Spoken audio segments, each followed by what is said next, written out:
Breaking news into CNN. Kristi Noem is out as the Secretary of the Department of Homeland Security. We have a team of reporters on this. Let's start with Kristen Holmes at the White House. Kristen, it was, like 10 minutes ago that you were reporting that her job was in jeopardy, and now it's official.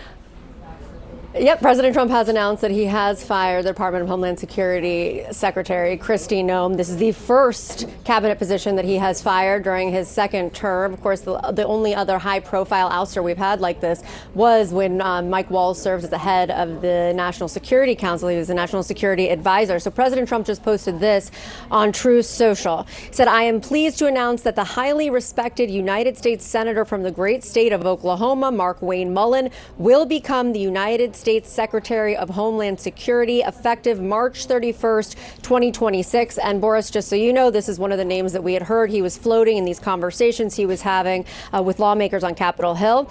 The current Secretary, Kristi Noem, who has served us well and has had numerous and spectacular results, especially on the border, will be moving to be Special Envoy for the Shield of the Americas, our new security initiative in the Western Hemisphere. We are announcing on Saturday in Doral, Florida. I thank Kristi for her service at Homeland." Again, this is a huge deal, Boris. This is the first time he is firing a cabinet member. He has been incredibly reluctant this term to fire, to shuffle any of his staff, any of his officials, because of the perception of his first term when he was in office, that it was a revolving door. However, as we reported, we were told that the catalyst for this was essentially this appearance that she made, this hearing in front of the Senate Judiciary Committee, in which she claimed President Trump had signed off on a $200 million ad campaign that featured her asking illegal immigrants to self-deport. President Trump has now said publicly he didn't do that. And of course, all of this is amid the fallout that we saw from Minnesota, from Minneapolis. And there had been pushback on the Hill and from many of President Trump's allies that Kristi Noem was not the right person for the job. But many of them had been careful to walk a very thin line, not getting too far out there. But clearly, we are told now that this hearing put Trump over the edge in terms of his anger factor. Now he has fired Noem, replacing her, with this Oklahoma senator.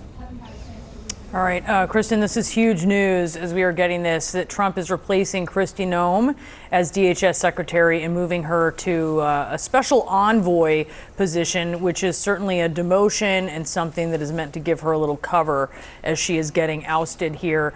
Kristen, thank you so much. If you could stand by for us there at the White House. Let's go to Priscilla Alvarez, who has been tracking this for us. What are you learning?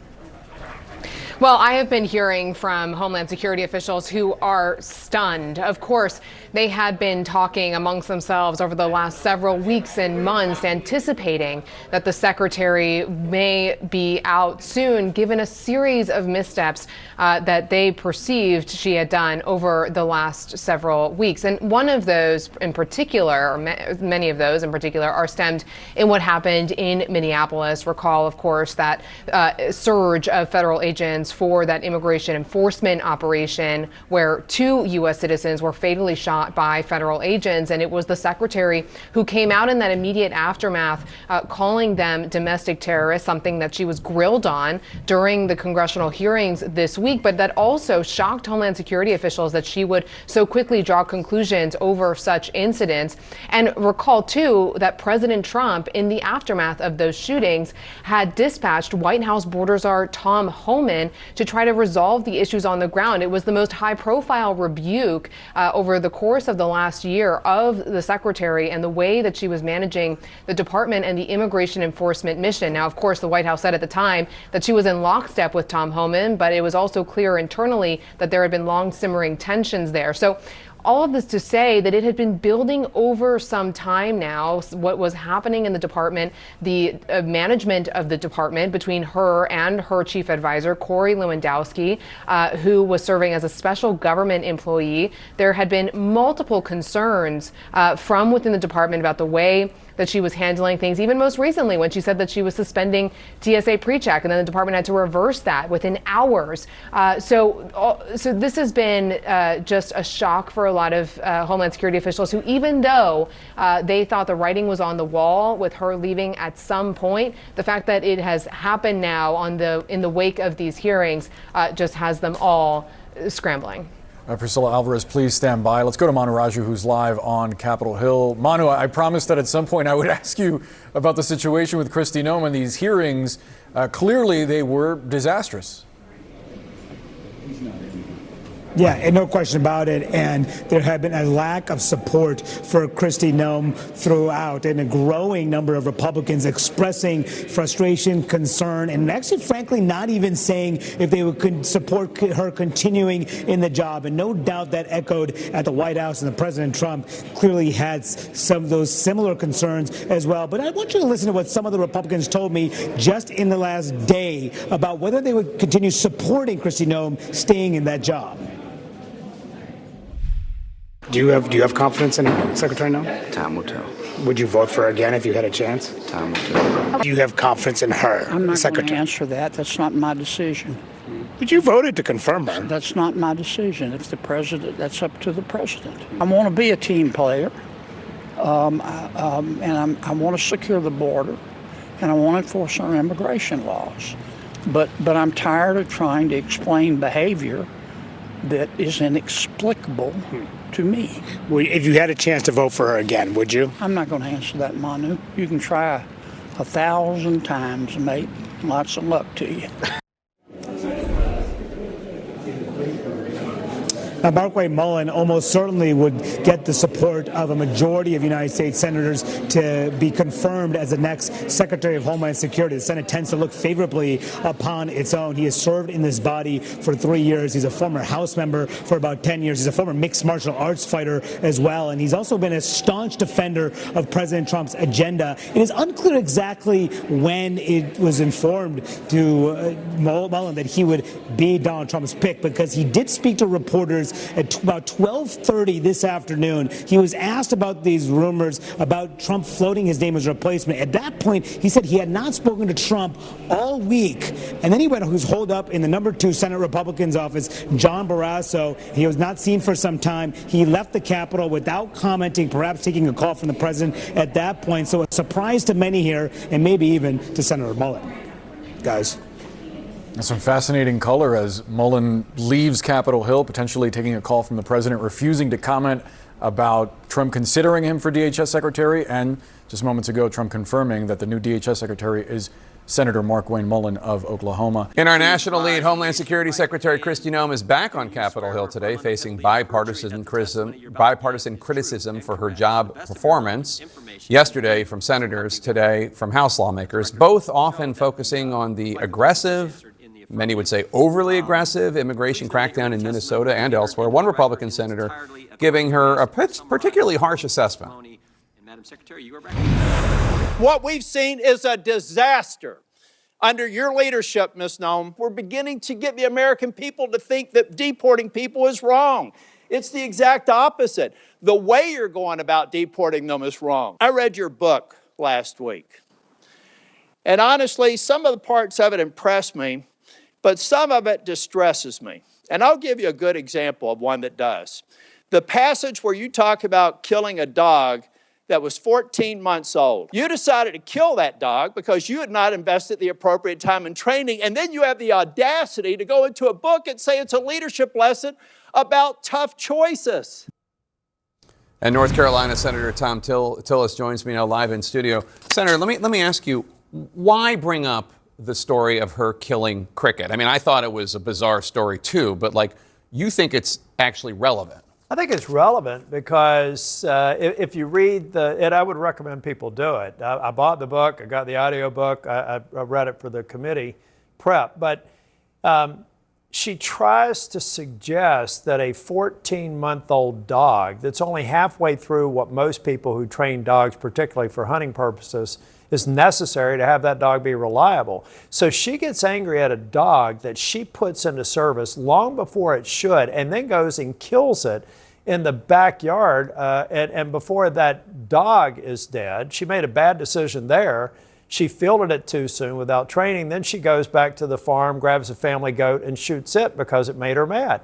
That is not. That's a thought process. So look.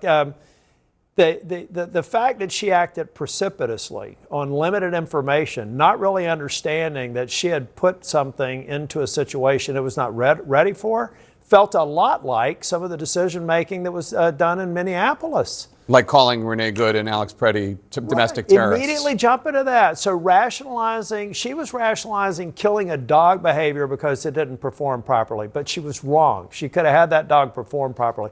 Her then rationalizing that these were terrorists was the expedient. It was the easy way out. I want leaders behind President Trump that do the hard work so that they're preserving the Republican majorities in Congress and the president's legacy. She's far from that. Well, one of the interesting things about the Preddy and Good situations is that she immediately came out and said things that were false, that we saw on video were not true. And no credible. And look, the reason why I asked her who Tom Homan reports to, because I knew the answer, and she said he reports to the president. Right. If there is no better example of a vote of no confidence as somebody who was in front when the Preddy incident occurred, and now she, who is the head of Homeland Security, is replaced by somebody for a Homeland Security mission who doesn't actually even work for the Secretary of Homeland Security. That's a vote of no confidence, in my opinion, by the president. So your Republican colleague, Senator Kennedy, was also critical. He was here earlier, and he was specifically critical about a multi-million-dollar ad campaign that DHS ran.